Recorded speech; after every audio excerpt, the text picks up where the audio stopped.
VinFast ने अपनी नई कार के लॉन्च के साथ ऑफिशियली कर ली है 7 सीटर कैटेगरी में एंट्री। तो वहीं ओला ने भी बड़े डिस्काउंट के साथ लॉन्च कर दिया है अपने X प्लस X का एक powerful variant. Delhi EV policy 2.0 का ड्राफ्ट हुआ फाइनल। ईवी ओनर्स को सीधा 3 से 4 लाख तक का बेनिफिट मिलेगा। तो royal Enfield Flying Flea C6 का कैसा रहा पब्लिक रिएक्शन, इंडियन आर्मी क्यों करने वाली है साइलेंट ईवीज पे शिफ्ट, और कौन सी है मारुति की 3 नई इलेक्ट्रिक कार्स जो आने वाली हैं, सब कुछ आपको बताएंगे आज की इस वीडियो में। Hello and welcome to another episode of search EV shorts, जहां हम आपके लिए लाते हैं ईवी दुनिया की छोटी बड़ी खबरें लेकिन शॉर्ट में। मैं हूं अनुप्रिया, तो चलिए शुरू करते हैं इस हफ्ते की बड़ी खबर से। विनफास्ट ने अपनी तीसरी इलेक्ट्रिक कार इंडिया में ऑफिशियली लॉन्च कर दी है, जो कि एक 7 सीटर मल्टीपर्पस इलेक्ट्रिक व्हीकल है MPV 7। अब इसकी खास बात यह है कि ये 4.7 मीटर्स लंबी है और इसका व्हील बेस 2.8 मीटर्स का है, जो कि इस सेगमेंट ऑफ प्राइस में सिर्फ BYD E-MAX 7 में है।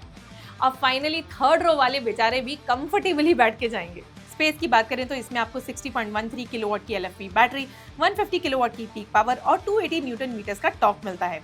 विनफास्ट ने रेंज इसकी क्लेम की है 517 किलोमीटर और DC फास्ट चार्जिंग से 70% तक सिर्फ 30 मिनट्स में चार्ज हो जाएगी। बस बूट स्पेस इसमें 126 लीटर्स की मिलती है विद ऑल सीट्स अप, जो कि ऑनेस्टली कम है। फीचर्स पहले की विनफास्ट गाड़ियों जैसे ही हैं, like 10.1 inch touch screen, Apple CarPlay, Android auto, cruise control, automatic climate control, ABS, EPB with hill hold etcetera. लेकिन HUD और ADAS इसमें नहीं है, जो VF6 और VF7 में है।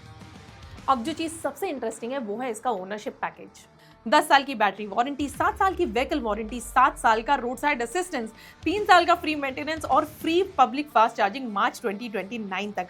और वैल्यू अश्योर्ड बायबैक भी है, जिसमें 2 साल बाद एक्स शोरूम का 75% वापस मिलेगा। सिर्फ एक वेरिएंट में MPV 7 लॉन्च हुई है 24.49 लाख के प्राइस में। अब अगर हम इसे किया कैरन से भी कंपेयर करते हैं तो उसमें स्पेस थोड़ी कम है, लेकिन प्राइस और फीचर्स आपको बेटर मिलते हैं। वहीं महिंद्रा XUV 9S में भी आपको स्पेस थोड़ी कम मिलेगी, प्राइस ऑलमोस्ट सेम ही पड़ेगा, लेकिन फीचर्स और लुक्स तो मिलेंगे with a better service network. अब आगे चल के विनफास्ट इसे एज अ टैक्सी भी बेचने वाला है लिमो ग्रीन की बैजिंग के साथ, जो कि शायद कुछ लोगों को पसंद ना आए और वो इसे ना लें। ओला अब अपनी सेल्स का नंबर बढ़ाने के लिए ईड़ी चोटी का जोर लगा रहा है और आए दिन कोई ना कोई ऑफर या कोई क्रेजी डील निकालता ही रहता है। अब हाल ही में उन्होंने अपने S1 X प्लस स्कूटर का एक नया वेरिएंट लॉन्च किया, जिसमें आपको 320 किलोमीटर की रेंज मिलेगी सिर्फ 1.3 लाख के प्राइस में। हाँ, अब सुनने में थोड़ा क्रेजी साउंड करता है, क्योंकि यूजुअली स्कूटर्स में इतनी रेंज नहीं मिलती, वो भी इस प्राइस में। तो पूरा मामला क्या है, थोड़ा डिटेल में समझते हैं। ओला पे अब सेल्स के नंबर्स बढ़ाने का प्रेशर बहुत ज़्यादा है और इसलिए आए दिन इस तरह की फ्लैश डील्स निकाल रहा है, जैसे रोडस्टर बाइक के कुछ घंटों के लिए 60,000 का डिस्काउंट, एक्सचेंज ऑफर या फिर बाकी स्कूटर्स पे कुछ ना कुछ डील ऑफर करना। और वही उन्होंने किया है S1 X प्लस के साथ भी, जिसमें 5.2 किलोवाट वाला बड़ा भारत सेल वाला बैटरी पैक है, जो कि 320 किलोमीटर की IDC रेंज देता है, same as a pro plus and sport variant. Feature आपको सारे बेसिक ही मिलेंगे, जैसे digital display, multiple riding modes, reverse mode, regenerative braking. तो अगर आपको ऑन रोड 200 से 220 किलोमीटर तक की भी रेंज मिल जाती है, वो भी इस प्राइस में, तो डेली कम्यूटर वालों के लिए तो एक बहुत अच्छी डील है। लेकिन ओला के साथ एक सवाल हमेशा आता है, वो है सर्विस का और रिलायबिलिटी का। अब कंपनी प्राइसिंग और फीचर्स तो हमेशा से ही एग्रेसिव देती है, आफ्टर सेल स्ट्रांग होना चाहिए। अब देखो, वैसे ओला वाले इस पे काम तो कर रहे हैं, लेकिन ऑन ग्राउंड कितनी इंप्रूवमेंट हुई है इस पे कुछ नहीं कहा जा सकता। वैसे ये ऑफर सिर्फ 15 अप्रैल तक वैलिड था और हो सकता है ये जल्दी वापस आए, तो आप जो भी लें सोच समझ के लें। दिल्ली के बढ़ते पोल्यूशन को देखते हुए वहां की सरकार ईवीज पे काफी फोकस कर रही है और अब इसीलिए ईवी पॉलिसी 2.0 का ड्राफ्ट फाइनली आ चुका है। इसमें क्या क्या इंक्लूडेड है, लेट्स सी दी हाइलाइट्स। सबसे पहले 30 लाख तक की इलेक्ट्रिक कार्स पे कोई रोड टैक्स या रजिस्ट्रेशन फीस नहीं लगाई जाएगी मार्च 2030 तक, यानी ईवी खरीदने वालों को सीधा 3 से 4 लाख का बेनिफिट। दूसरा, स्ट्रॉन्ग हाइब्रिड्स लेने वालों को भी रोड टैक्स और रजिस्ट्रेशन फीस में 50% तक की सब्सिडी दी जाएगी। तीसरा, अगर आप अपनी पुरानी पेट्रोल या डीजल गाड़ी स्क्रैप करके ईवी लेते हो तो पहले 1 लाख कस्टमर्स को 1 लाख तक का बेनिफिट भी मिलेगा। इसके अलावा ओला, उबर जैसे एग्रीगेटर्स 2026 से ही आइस वाली गाड़ियां नहीं ऑनबोर्ड कर पाएंगे।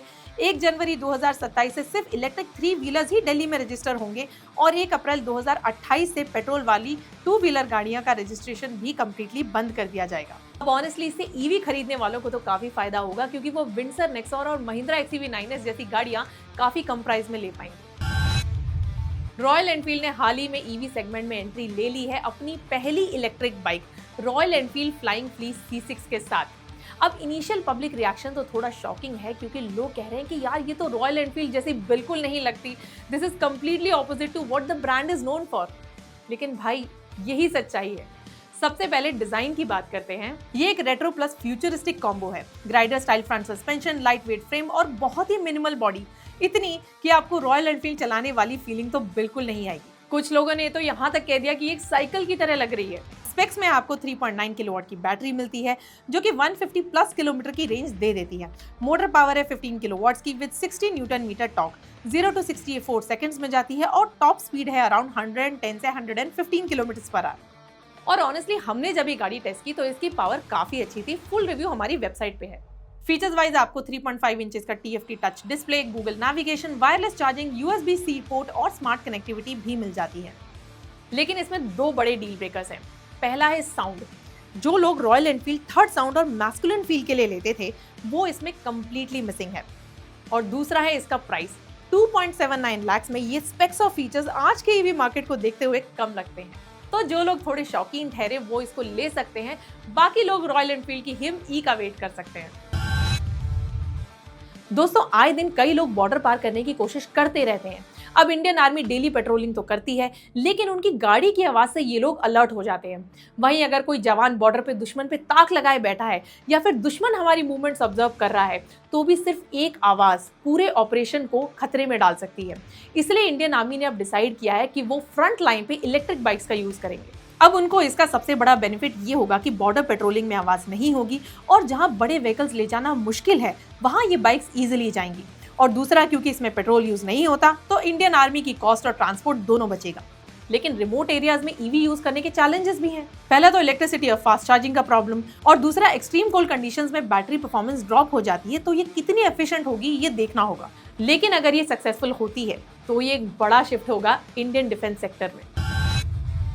अब तक जो ब्रांड ईवी स्पेस में सबसे स्लो लग रहा था उसने अपना फुल स्पीड वाला फ्यूचर प्लान अनाउंस कर दिया है। हम बात कर रहे हैं मारुति सुजुकी की, जिसने अपने ई विटारा के लॉन्च के बाद ऑफिशियली ये कंफर्म कर दिया है कि वो 2031 तक 3 और नई इलेक्ट्रिक गाड़ियां इंडिया में लॉन्च करेंगे। टारगेट सिंपल है, ईवी स्पेस में नंबर 1 बनना है। और सबसे इंटरेस्टिंग बात यह है कि ये सिर्फ एक सेगमेंट पे फोकस नहीं करेंगे, MPV, हैचबैक, SUV सभी सेगमेंट्स को कवर करेंगे। इसमें सबसे पहले 2026 के एंड तक आ सकती है YMC इलेक्ट्रिक, जो कि एक MPV होगी और डायरेक्टली किया Carens XEV 9S, VinFast MPV 7 और BYD E-MAX 7 को टक्कर देगी। इसमें 49 और 61 किलोवाट आवर का बैटरी पैक होगा और ये अराउंड 400 to 500 किलोमीटर की रेंज देगी। फिर 2027 के सेकेंड हाफ में आ सकती है बजट इलेक्ट्रिक हैचबैक EWX, जो कि कुछ टाइम पहले ही जापान मोबिलिटी शो में शोकेस हुई थी और टियागो ईवी और कॉमेट ईवी जैसे मॉडल्स को टक्कर देगी। और फिर आएगा टाटा पंच का राइवल फ्रॉन्क्स या ब्रेजा का इलेक्ट्रिक वर्जन, जो कि 300 to 400 किलोमीटर की रेंज देगी और डेली अर्बन बायर्स को टारगेट करेगी। अब देखो, असली बात तो यह है कि अब तक मारुति ईवी स्पेस में थोड़ा पीछे था, लेकिन अब लग रहा है कि कंपनी लॉन्ग टर्म गेम खेलने की तैयारी कर रही है। ना सिर्फ ईवीज बल्कि ये हाइब्रिड टेक्नोलॉजी पे भी काम कर रहे हैं ताकि आगे चल के सभी तरीके के बायर्स को टारगेट किया जा सके। तो ये थी इस हफ्ते की सारी बड़ी ईवी खबरें। वीडियो पसंद आए तो लाइक, शेयर और चैनल को सब्सक्राइब तो जरूर करें ताकि सारी लेटेस्ट ईवी अपडेट्स आपको मिल सके। Thank you for watching. Drive safe and stay charged.